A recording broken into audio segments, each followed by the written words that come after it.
돌아가고 있는데 고관절 이게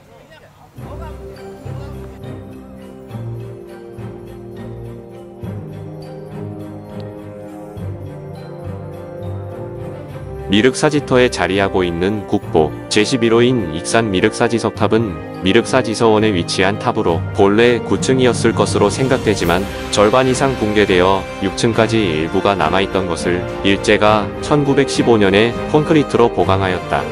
이에 1999년에 해체하여 보수하기로 결정하였고 2002년부터 본격적으로 해체가 시작되어 2018년 7월 복원, 공사가 완료되었다. 이 탑은 그 규모가 매우 장대하고 현재 국내에 남아있는 탑 중 가장 오래된 것으로 생각되며 석재를 사용하여 목조탑을 표현한 독특한 탑으로서 그 가치가 매우 크다. 해체 작업 중 석탑 안에서 사리를 넣어 안치한 유물 일체가 발견되기도 하였다. 미륵사지의 상원 가람 배치를 생각해 볼 때 서원과 동원의 탑은 동일한 모양의 석탑이었을 것으로 추정되어 현재 동탑은 남아있던 원래 탑의 석재를 사용하여 복원되어 있다. 중원의 탑은 탑이 있었던 곳의 면적으로 보아 서탑이나 동탑보다 그 규모가 컸을 것으로 생각되며 주변에서 불에 탄 목탄과 기와 등이 발견되어 목탑이었을 것으로 추정되고 있다. 미륵사지 이야기는 여기서 잠깐 멈추고 오늘의 주목적인 미륵산둘레길을 한 바퀴 트레킹한 후 그 장엄한 미륵사지를 자세히 관람해 보도록 하겠습니다.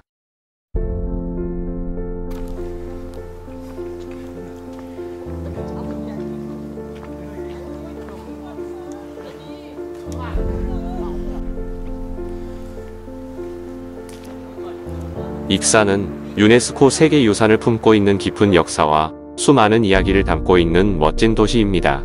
오늘 미륵산 둘레길 코스 여행 시작점은 바로 국립익산박물관 왼쪽 길을 따라가는 둘레길 코스입니다.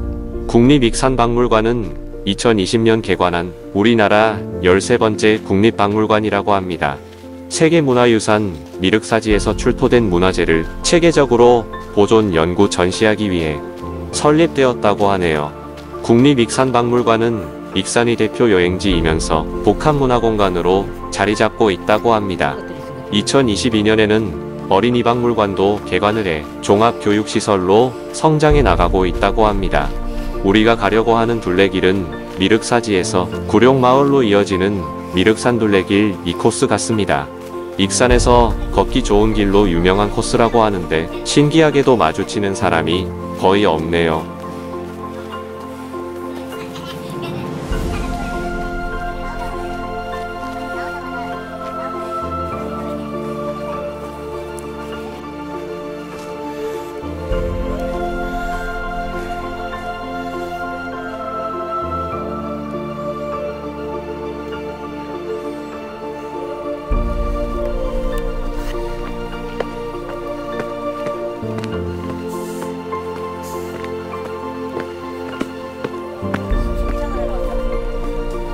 화암서원은 1552년경 지방 유림의 공의로 이공수의 학문과 덕행을 추모하기 위하여 창건하였다고 한다. 이후 1623년 인조 1년 소세양 이학회를 배향하고 1719년 숙종 45년 소동도, 소영복, 소광진 등을 추가 배향하였으며 모두 익산에 본관을 둔 이씨와 소씨이다. 화암서원은 선현 배양과 익산 지역 교육의 일익을 담당하여 오다가 1869년경 흥선대원군의 서원철폐령으로 회철되었다. 이때 서원의 전답은 익산향교로 귀속되었다가 1977년 익산군 내 유림에 의하여 복원되었다고 한다. 화암서원은 전라북도 익산시 금마면 기양리 미륵산 기슭에 있으며 콘크리트 기둥의 내산문을 지나면 1977년 복원된 정면 3칸, 측면 2칸의 사당이 있다.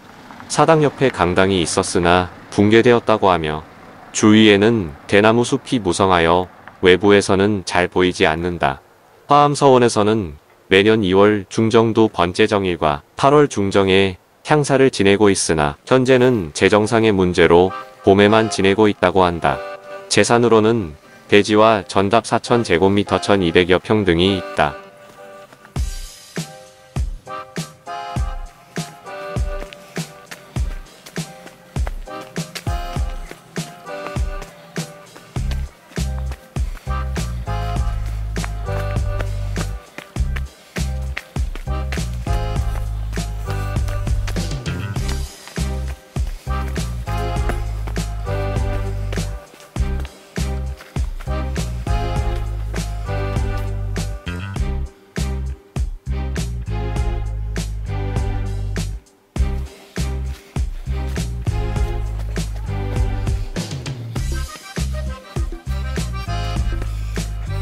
내려간대.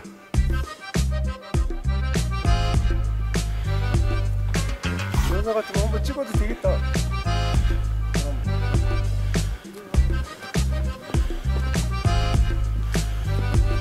아니 뜨거운 물로. 따뜻한 물, 뜨거운 물이 아니고.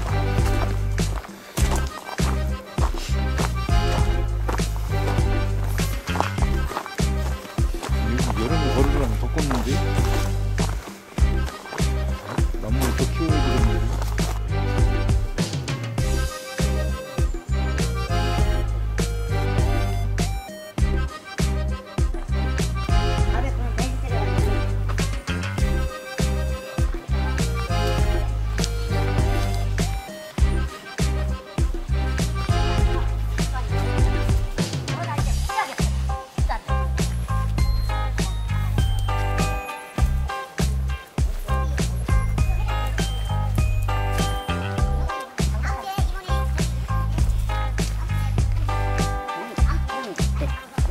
날씨 끝내 죽더라고. 그랬더니 걔가 서서 나 풍수 건드렸다. 나 먼저 올라갈게. 정상까지 끝내야죠. 그 정상에 올라가는 사람들이 보이더라고. 막바지에. 그걸 봤더니 정상 갔더니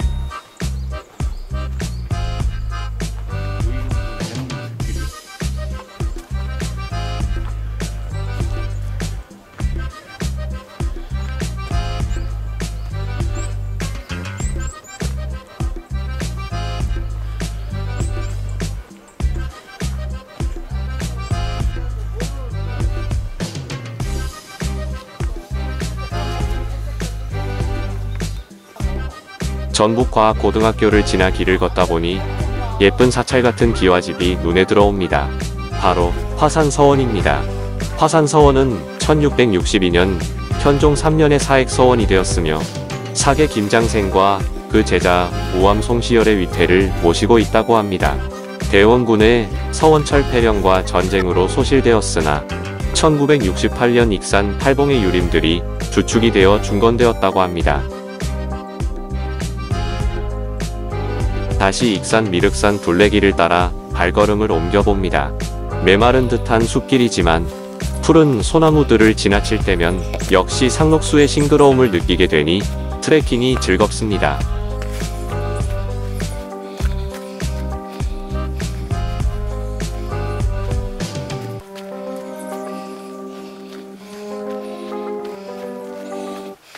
둘째 주일이야? 전주?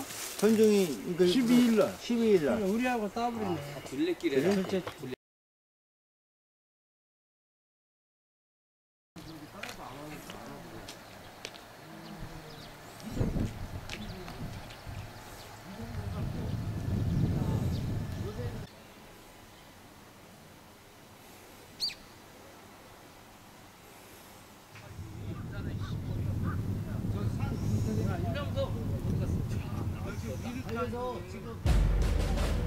익산 미륵사지는 백제모왕과 그의 왕비가 조영한 것으로 알려진 미륵사가 있었던 절터이다.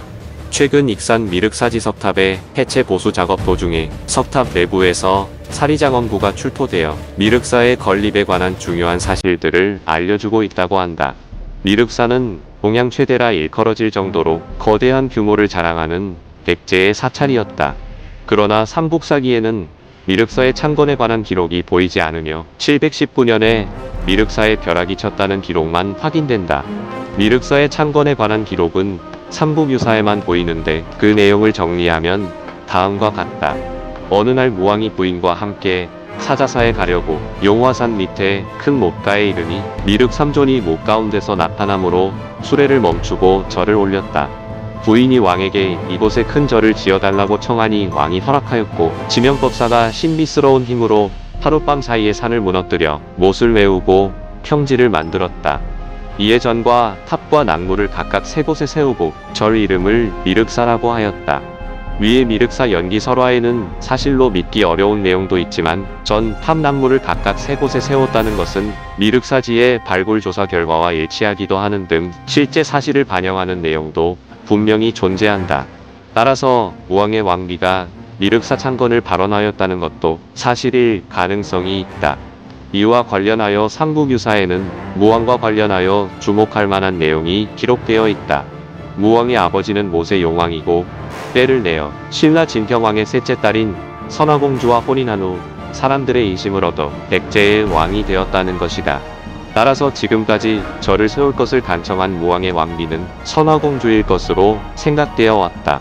그런데 2009년에 탑을 해체하면서 사리함이 발견되고 이 사리함과 함께 글자가 새겨진 금판이 발견되었다. 이 금판에는 사리를 안치한 시기는 639년 무왕 40년이고 사리를 봉안한 인물은 왕후인 사탁접덕의 딸이라는 내용이 새겨져 있었다. 사탁씨는 곧 사씨로 백제 후기의 유력 가문의 성씨이다. 639년은 무왕 제위 40년이므로 삼국유사의 기록대로라면 무왕의 왕비는 선화공주여야 하지만 639년 작성된 사리봉안기의 기록에 따르면 그렇지 않다는 것이다. 현재 학계에서는 새로운 자료를 활용하여 무왕과 선화공주 그리고 사탁접덕의 딸 3인의 관계에 대해서 활발한 연구가 이루어지고 있다고 한다.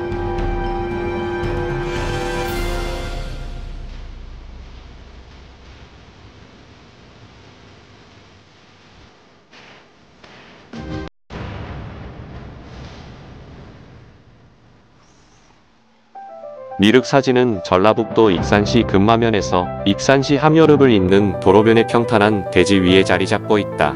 사찰의 건물은 사라졌으나 남아있는 거대한 석탑은 본래 사찰의 규모를 짐작하게 한다. 미륵사지에 대한 조사는 일제 시기부터 시작되었다.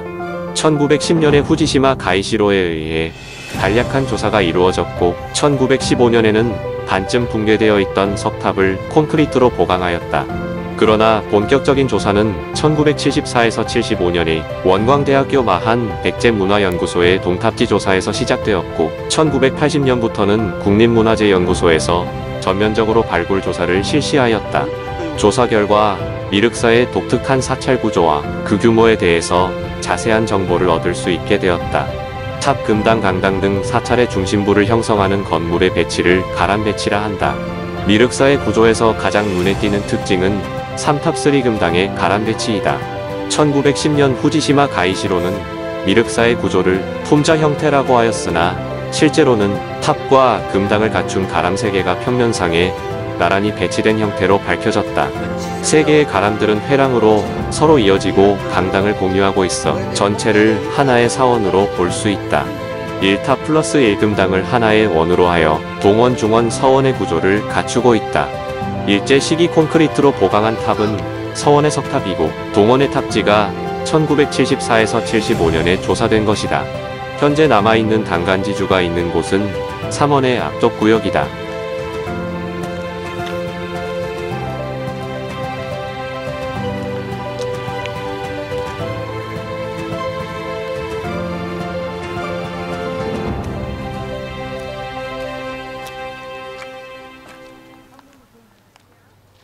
장작할 때도 어느 순간 짜증 쫙 쳐져지잖아. 그게 떠져진다 이게. 얘네가 잘릴 수가 없어.